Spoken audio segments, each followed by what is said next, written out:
नमस्कार दोस्तों, स्वागत है आपका आज के मुख्य समाचारों की वीडियो में। जी हां दोस्तों, यहां पर आपको देखने को मिलेगी सुबह से लेकर शाम तक की सारी के सारी बड़ी खबरें, मुख्य समाचार, ब्रेकिंग न्यूज़ अपडेट के रूप में।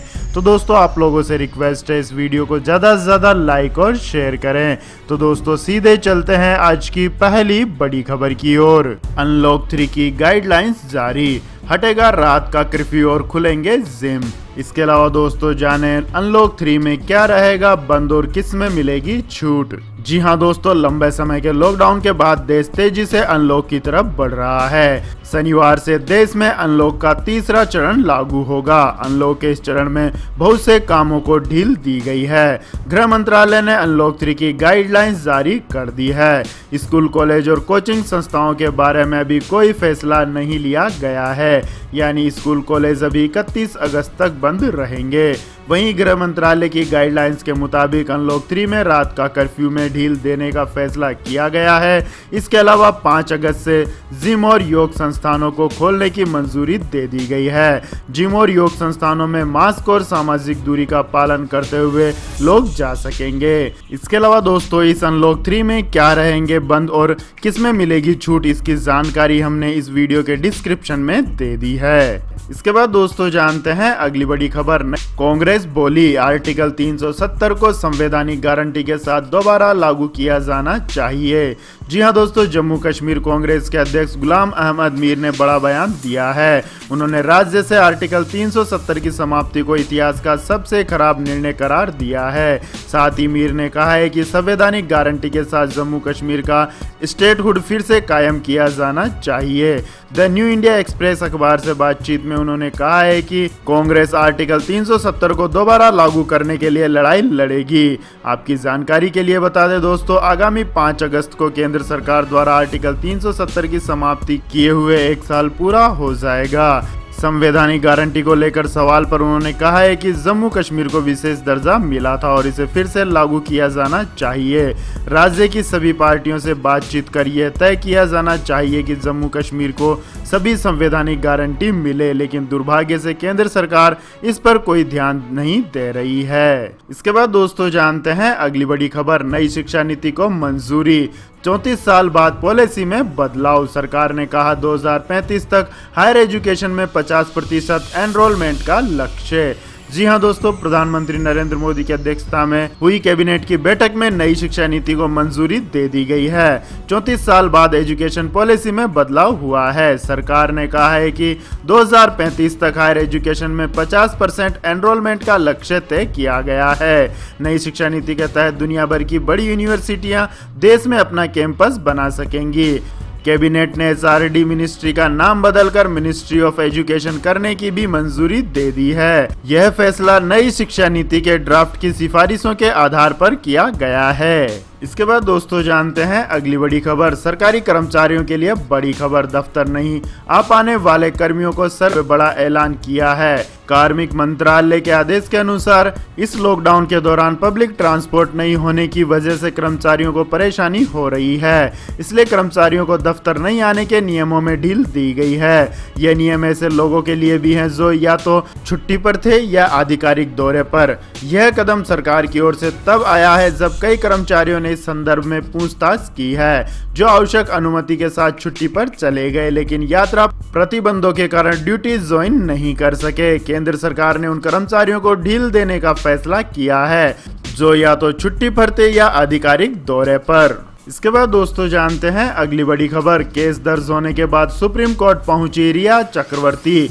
मामले को पटना से मुंबई ट्रांसफर करने की मांग को लेकर लगाई याचिका। जी हां दोस्तों, सुशांत सिंह राजपूत सुसाइड मामले में अपने खिलाफ मामला दर्ज होने के बाद उनकी कथित गर्लफ्रेंड रिया चक्रवर्ती सुप्रीम कोर्ट पहुंच गई हैं। एक्ट्रेस ने अपने वकील सतीश मान शिंदे के जरिए एक याचिका लगाते हुए पटना में दर्ज मामले को मुंबई ट्रांसफर करने की मांग की है। रिया को यह कदम इसलिए उठाना पड़ा क्योंकि केस को लेकर पटना पुलिस उन्हें तलाश रही है और उन पर गिरफ्तारी का खतरा मंडरा रहा है। इससे पहले सुशांत के पिता कृष्ण किशोर सिंह ने सुशांत की कथित गर्लफ्रेंड रिया चक्रवर्ती, उसके पिता इंद्रजीत चक्रवर्ती, मां संध्या चक्रवर्ती, भाई शोभिक चक्रवर्ती और 2 मैनेजर सोमिल चक्रवर्ती और श्रुति मोदी के खिलाफ पटना के राजीव नगर थाने में केस दर्ज कराया है। रिया के खिलाफ पुलिस ने गैर जमानती धाराएं भी लगाई हैं। इसके बाद दोस्तों जानते हैं अगली बड़ी खबर। छोटे छोटे आइटम के लिए भी चीन पर निर्भर नहीं रहेगा भारत, देश में ही निर्माण की हो रही है तैयारी। जी हां दोस्तों, चीन से आने वाले छोटे छोटे आइटम को भारत में ही बनाने की तैयारी की जा रही है। इस काम में एमएसएमई मंत्रालय की मदद ली जाएगी। उद्यमियों का भी मानना है कि इस प्रकार की पहल से चीन से आयात में कमी आने के साथ कई ऐसे आइटमों का उत्पादन भारत में शुरू हो जाएगा जिसे अब तक भारत में नहीं बनाया जाता है। मंत्रालय के अनुमान के मुताबिक भारत चीन से 8000 से अधिक आइटम का आयात करता है। मंत्रालय के सूत्रों के मुताबिक चीन से आने वाले कई ऐसे आइटम हैं जिनका निर्माण भारत में आसानी से किया जा सकता है, लेकिन चीन से आसानी से उपलब्ध होने की वजह से उन आइटम के निर्माण की दिशा में देश के उद्यमियों की तरफ से कोशिश नहीं की गई है। इसके बाद दोस्तों जानते हैं अगली बड़ी खबर। लेकिन दोस्तों अगली खबर जानने से पहले आप लोगों से गुजारिश है कि इस वीडियो में दिखाई गई खबरें अगर आपको पसंद आई हो तो इस वीडियो को लाइक करें, कमेंट करें और हमारे चैनल को सब्सक्राइब करें। तो दोस्तों जानते हैं अगली बड़ी खबर। चीनी माल पर और सख्ती की तैयारी, इस मार्ग के साथ ही बिकेगा मेड इन चाइना सामान। जी हां दोस्तों, मोदी सरकार चीनी माल पर और सख्ती बरतने जा रही है। खासकर उनकी क्वालिटी को लेकर सरकार चीन के सस्ते और घटिया उत्पादों के आयात पर जल्द नकेल कसने वाली है, क्योंकि आयातित माल को अब भारतीय मानक ब्यूरो के मानकों पर परखा जाएगा। कारोबारियों का कहना है कि चीन से सस्ता आयात रुकने से घरेलू उद्योग को बढ़ावा मिलेगा। कॉमर्स मिनिस्ट्री ने 371 आयातित मदों को चिन्हित किया है जिनके लिए BIS द्वारा मानक तय होंगे। इसमें ज्यादातर चीनी उत्पाद शामिल है, क्योंकि चीन से भारत खिलौने से लेकर इलेक्ट्रॉनिक सामान सहित दूसरे प्रकार के उत्पाद आयात करता है। इसके बाद दोस्तों जानते हैं अगली बड़ी खबर। अंबाला में 5 राफेल की हैप्पी लैंडिंग, वाटर सैल्यूट से हुआ स्वागत। जी हां दोस्तों, भारतीय वायुसेना के बेड़े में 5 सुपरसोनिक राफेल शामिल हो गए हैं। इन फाइटर विमानों की अंबाला एयरबेस पर दोपहर 3:10 पर हैप्पी लैंडिंग हो गई। विमानों का एयरबेस पर उतरने के बाद वाटर सैल्यूट देकर स्वागत किया गया। इस मौके पर वायुसेना अध्यक्ष air chief marshal RKS Bhadauria सहित वायुसेना के प्रमुख अधिकारी मौजूद रहे। इसके बाद दोस्तों जानते हैं अगली बड़ी खबर। इन कंपनियों ने की हायरिंग की तैयारी, मिलेगा लाखों बेरोजगारों को जॉब। जी हां दोस्तों, देश के कई राज्यों में लगातार लॉकडाउन के बावजूद भी रोजगार में धीरे धीरे इजाफा होने लगा है, जबकि अप्रैल माह में रोजगार में सबसे ज्यादा गिरावट दर्ज की गई थी। लेकिन अब एक बार फिर भर्ती में तेजी दिख रही है। कंपनियां दोबारा से लोगों को हायर कर रही है। लॉकडाउन के बाद अर्थव्यवस्था दोबारा से पटरी पर लौट रही है और इसके संकेत नौकरियों की संख्या से मिल रहे हैं। मनी कंट्रोल में छपी खबर के मुताबिक तमाम जॉब पोर्टल का कहना है कि उनके पोर्टल पर नौकरी की तलाश कर रहे और नौकरी देने वाले दोनों ही तरह के लोगों की संख्या बढ़ रही है। कैंपस रिक्रूटमेंट का इंतजार कर रहे युवाओं के लिए सेल टेक्नोलॉजीज अगले 1 साल में 15,000 नौकरियों के लिए कैंपस रिक्रूटमेंट करने वाली है। इसके साथ ही कॉमर्स प्लेटफॉर्म अमेजन भी कई नई भर्तियां निकालने वाला है। अमेजन ने कहा है कि वो अपने कस्टमर सर्विस डिपार्टमेंट में 20,000 नई नौकरियां ला रहा है। इसके अलावा TCS भी इस साल 40,000 नई भर्तियां करने जा रही है। इसके बाद दोस्तों जानते हैं अगली बड़ी खबर। अमेरिका ने दी हरी झंडी, अब साउथ कोरिया लॉन्च करेगा सैटेलाइट, नॉर्थ कोरिया पर रखेगा नजर। जी हां दोस्तों, अब दक्षिण कोरिया भी अंतरिक्ष में अपने प्रक्षेपण यान भेज सकेगा। इसी के साथ वो अपने कट्टर दुश्मन नॉर्थ कोरिया की गतिविधियों पर भी निगरानी रख सकेगा। अमेरिका ने दक्षिण कोरिया को अंतरिक्ष प्रक्षेपण यान में ठोस ईंधन के इस्तेमाल की मंजूरी देने के लिए सहमति बन गई है।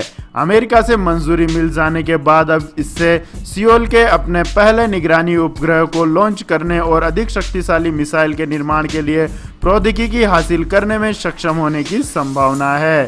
ठोस ईंधन मिसाइल और रॉकेट को अधिक गतिशीलता प्रदान करता है और लॉन्च की तैयारी में लगने वाले समय को भी कम रखता है। इसके बाद दोस्तों जानते हैं आज के मौसम समाचार। तो दोस्तों अगले 24 घंटों के दौरान केरल और तटीय कर्नाटक में मध्य से भारी बारिश होने की संभावना है। वहीं यूपी, हिमालय, पश्चिम बंगाल, सिक्किम और मेघालय में हल्की से मध्यम बारिश के साथ कुछ स्थानों पर भारी वर्षा के आसार हैं।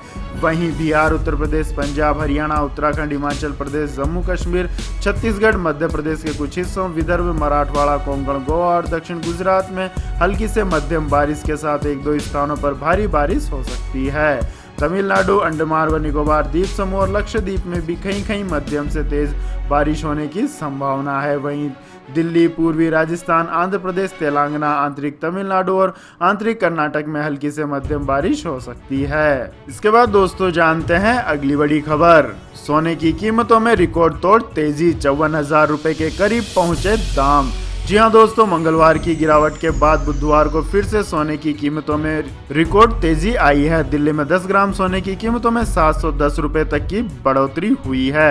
वहीं 1 किलोग्राम चांदी 313 रुपए प्रति किलोग्राम महंगी हो गई है। इसी के साथ दोस्तों दिल्ली सराफा बाजार में सोने का भाव 53,087 रुपए प्रति 10 ग्राम से बढ़कर 53,797 रुपए प्रति 10 ग्राम पर पहुंच गया है। वहीं चांदी का भाव 65,227 रुपए से बढ़कर 65,540 रुपए प्रति किलोग्राम पर पहुंच गया है। इसके बाद दोस्तों जानते हैं अगली बड़ी खबर। भारतीय रेलवे का contactless credit card launch, train ticket booking पर 10% की मिलेगी छूट। जी हां दोस्तों, दिन प्रतिदिन इस वायरस के बढ़ते मामलों को देखते हुए लोग संक्रमण से बचने के लिए कहीं भी अनजान वस्तुओं को टच करने से बच रहे हैं, लेकिन बहुत कामों में टच करना जरूरी हो जाता है, जैसे एटीएम से पैसे निकालना, खरीदारी करते वक्त कार्ड स्वैप करने में दुकान पर मशीन को टच करना होता है।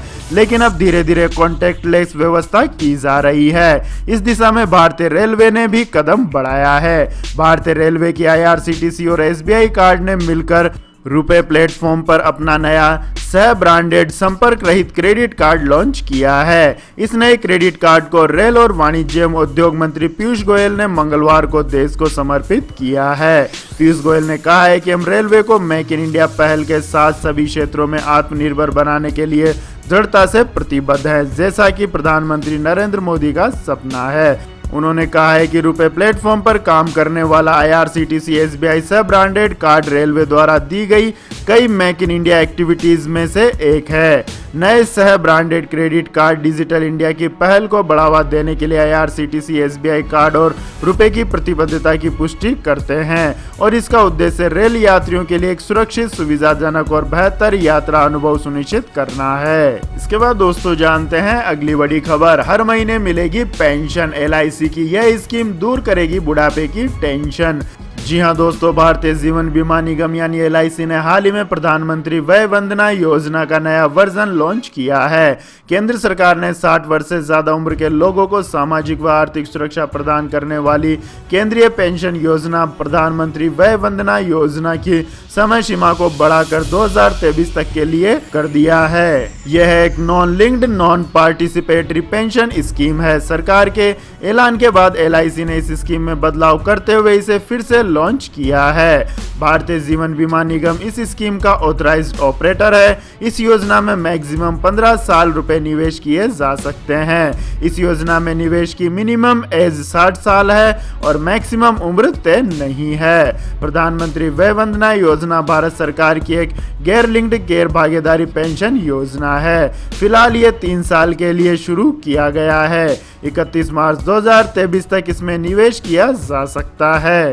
इस पेंशन स्कीम में आप हर महीने अधिकतम 9,250 रुपए की पेंशन ले सकते हैं। हर तिमाही पर 27,750 और 6 माही पर 55,500 रुपए और हर साल 1,11,000 रुपए की पेंशन हासिल कर सकते हैं। इसके लिए आपको 15 लाख रुपए जमा कराने होंगे और इस योजना में जमा रकम पूरी तरह से टैक्स फ्री है, लेकिन इससे मिलने वाले ब्याज पर आपको इनकम टैक्स चुकाना होगा। इसके बाद दोस्तों जानते हैं अगली बड़ी खबर। सैमसंग ने लॉन्च किए नए ऑफर, ग्राहकों को मिलेगा 20,000 रुपए तक का फायदा।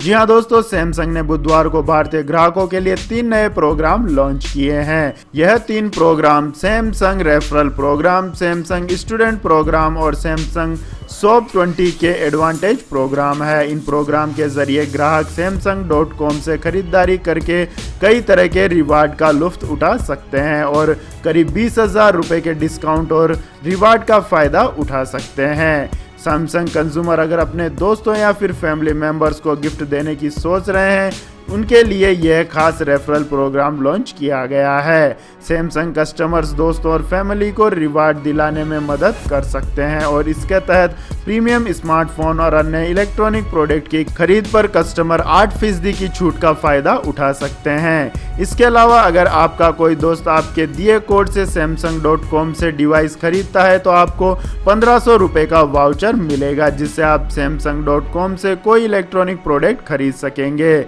सैमसंग रेफरल प्रोग्राम 15 डिवाइस तक लागू होगा। इसमें स्मार्टफोन, टैबलेट और वेयरेबल शामिल हैं। इसके बाद दोस्तों जानते हैं अगली बड़ी खबर। इस महामारी की मार में देश की सबसे बड़ी एयरलाइंस को हुआ 2844 करोड़ रुपए का नुकसान। जी हां दोस्तों, इंटर ग्लोबल एविएशन को चालू वित्त वर्ष की पहली तिमाही में 2844.3 करोड़ रुपए का शुद्ध घाटा हुआ है। इस दौरान इस महामारी की वजह से एयरलाइन का परिचालन बुरी तरह प्रभावित हुआ है। देश की सबसे बड़ी एयरलाइन इंडिगो की परिचालन कंपनी ने इससे पहले वित्तीय वर्ष की इसी तिमाही में 1203.1 करोड़ रुपए का शुद्ध लाभ कमाया था।